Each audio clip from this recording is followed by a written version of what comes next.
there are quite a few versions of this particular problem. So be careful to read it closely and understand which one you're working with. In my example right here, I've got y parallel to z. So let's draw some nice big fat lines here so we can understand what we're talking about. This line right here, y, is parallel to line z. And what it's asking me is, we've got a whole bunch of intersections here. Which of the following is the set of all angles congruent to P? Okay, so let's mark that carefully. I want things congruent to P. Where's P? Here's P. Okay, there's angle P. Which lines are congruent? Well, a parallel line has some interesting effects. Intersecting lines have more interesting effects. For one thing, you should know that opposite angles are equal.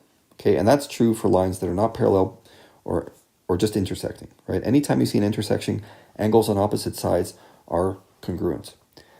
Now, what other sorts of things can we say about this? Well, what other angles are equal to P? It's okay to say what angles look like they're equal to P. Okay, clearly not this thing. This thing over here, that's not congruent. For one thing, it doesn't look like it. For another thing, these lines right here, W and X, are not parallel, so they're not going to produce congruent lines. But this one over here, that one is okay. Now compare H and P directly. See how they are parallel lines, and they're being cut by a transversal. I'm going to draw the transversal here in green.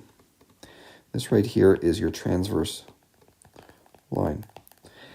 And when a transverse line cuts across two parallels, it forms equal angles. So H and P are the same measure. And if H is equal to P, then so must E be equal to P, because E and H are equal to each other by the fact that they're opposite angles. So I think we have a full set.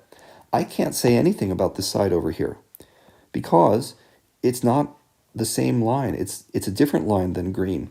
So it's going to have all different angles in it. There might be something similar in there, but it's just a coincidence if there is.